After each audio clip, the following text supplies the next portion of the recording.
Bonjour à tous et à toutes et bienvenue pour la présentation générale du nouvel espace d'entreprise OneDrive.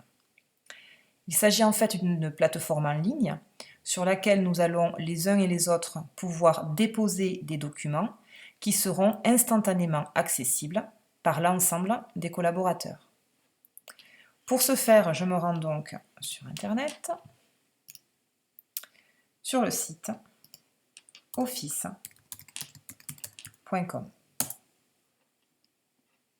J'ai déjà procédé, contrairement à vous, à une première connexion. Mes identifiants et mots de passe sont donc configurés.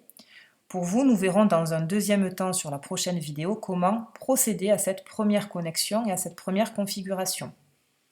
En ce qui me concerne, je procède à la connexion. Mon mot de passe est déjà mémorisé. Et j'accède à la plateforme en ligne OneDrive. Donc comme vous le voyez, on a déjà quelques documents qui sont en ligne, puisque suite au séminaire, nous avons effectué quelques tests. Sur le bandeau, différentes applications apparaissent, notamment Excel, qui va vous éviter d'avoir à télécharger le logiciel sur votre ordinateur et qui va nous permettre immédiatement de pouvoir traiter des documents, de différents fichiers au format Excel. Mais l'application qui nous intéresse est le cloud, donc OneDrive, que je sélectionne.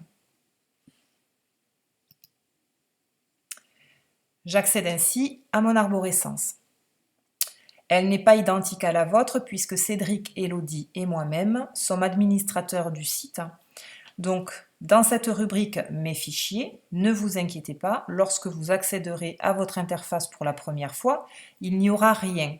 C'est dans cet espace-là partagé dont je vous parlerai dans la deuxième vidéo que vous verrez apparaître votre fichier nominatif pour les animateurs et les animatrices. Pour les commerciaux, vous aurez un fichier avec l'intitulé de la région dont vous êtes responsable, à l'intérieur duquel vous trouverez les différents fichiers correspondant aux animateurs et aux animatrices avec lesquels vous travaillez. Cédric, Elodie et moi avons accès en permanence à l'ensemble des informations. Donc, par exemple ici, chaque animateur et animatrice est répertorié par région. Vous voyez, donc si je prends par exemple Provence, je vois l'ensemble des animateurs qui interviennent sur la Provence ainsi que la commerciale. Nous, en tant qu'administrateurs, avons accès à l'ensemble des informations encore une fois, mais vous, en tant qu'animateur ou animatrice, ne vous inquiétez pas, il n'apparaîtra que votre fichier, vous n'avez pas accès au fichier des autres collaborateurs, afin que ce soit plus simple pour le dépôt de vos rapports et le traitement de vos rapports d'animation. Je vais donc prendre en exemple le fichier test que j'ai créé au préalable pour vous montrer et vous faire une petite présentation du nouveau rapport Forson Pharma. Je clique simplement sur ce nouveau rapport pour vous en faire la démonstration. Vous voyez que la présentation est un petit peu différente. Pour autant, il n'y a pas de grande modification apportée sur le premier bandeau. Donc le principe ici est toujours le même. Je double-clique pour aller saisir les informations pour la date d'animation. Je saisis le nom à l'aide du menu déroulant. Donc n'essayez pas de remplir cette case puisqu'elle est protégée. Nous avons facilité votre travail simplement avec le menu déroulant. Je peux donc ici choisir le nom de l'animateur ou de l'animatrice, la région dont elle dépend, puis le client. Donc ne vous étonnez pas, je fais des choix tout à fait aléatoires. La modification majeure, ça va être sur cette partie-là du rapport. On a imaginé que cela pouvait vous faire gagner du temps, qu'il y ait également des menus déroulants sur les colonnes marque, gamme, désignation produit pour procéder à un tri. Donc un exemple, je prends Floram. J'ai vendu des produits de la gamme nutrition. Vont apparaître ici, toujours avec le menu déroulant, vous voyez les flèches à chaque fois qui apparaissent, donc je n'ai qu'à cliquer dessus, les produits qui correspondent à cette gamme.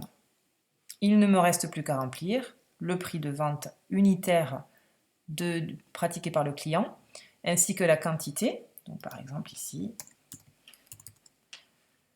la quantité, j'en ai vendu 4, et le calcul va se faire automatiquement. Lorsque la case devient rouge ici, c'est qu'il y a des données qui ont été saisies. On a toujours le tableau qui va nous indiquer le chiffre d'affaires ainsi que la quantité vendue de produits par marque.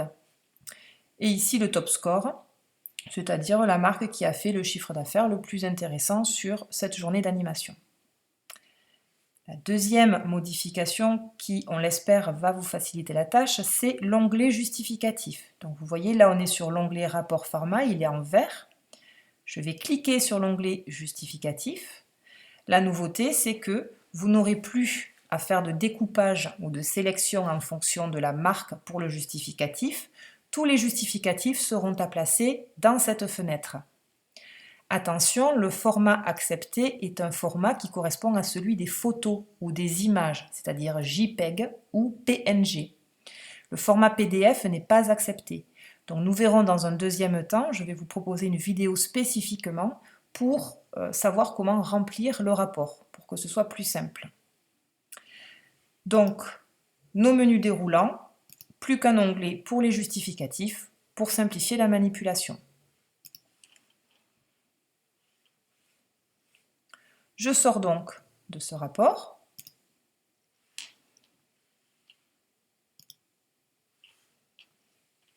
Et je reviens sur les fonctionnalités.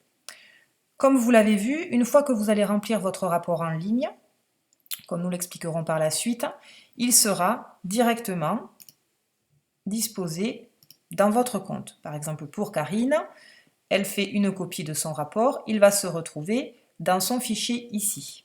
Dès lors qu'il y a un document ajouté à son dossier, la taille du fichier ici va nous indiquer plusieurs éléments.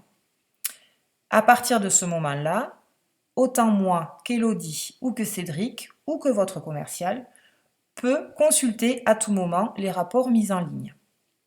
Lorsque moi je vais traiter vos rapports, pour vous indiquer qu'ils sont conformes au niveau des justificatifs, c'est-à-dire que le justificatif est lisible et qu'apparaît bien sur le justificatif la date de votre animation, je déplacerai votre rapport dans un dossier qui ne sera pas visible par vous, ici, dans Rapport traité.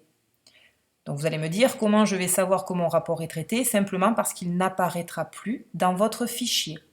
Donc dès lors que votre rapport, l'un des rapports ou plusieurs rapports que vous aviez déposés n'apparaissent plus dans votre dossier, cela signifie qu'ils sont traités par mes soins, vérifiés en conformité et donc validés pour la période en cours. Voilà pour la présentation de OneDrive. Ce que cela va vous demander comme effort, c'est que vous le voyez, il n'y a pas de message que l'on peut associer au rapport lorsqu'il va être déposé. Donc dès lors que vous avez besoin de contacter votre commercial pour une question de réassort chez le client ou pour des difficultés rencontrées lors de votre animation, nous vous inviterons à téléphoner ou à contacter par mail directement votre commercial pour lui apporter ces informations ou lui demander conseil. Donc cela va demander un peu plus de lien avec les commerciaux, de fait. Voilà. Donc, nous allons continuer la procédure de mise en place de l'espace de travail sur les prochaines vidéos. Je vous invite donc à aller voir la vidéo numéro 2 concernant la première connexion à OneDrive.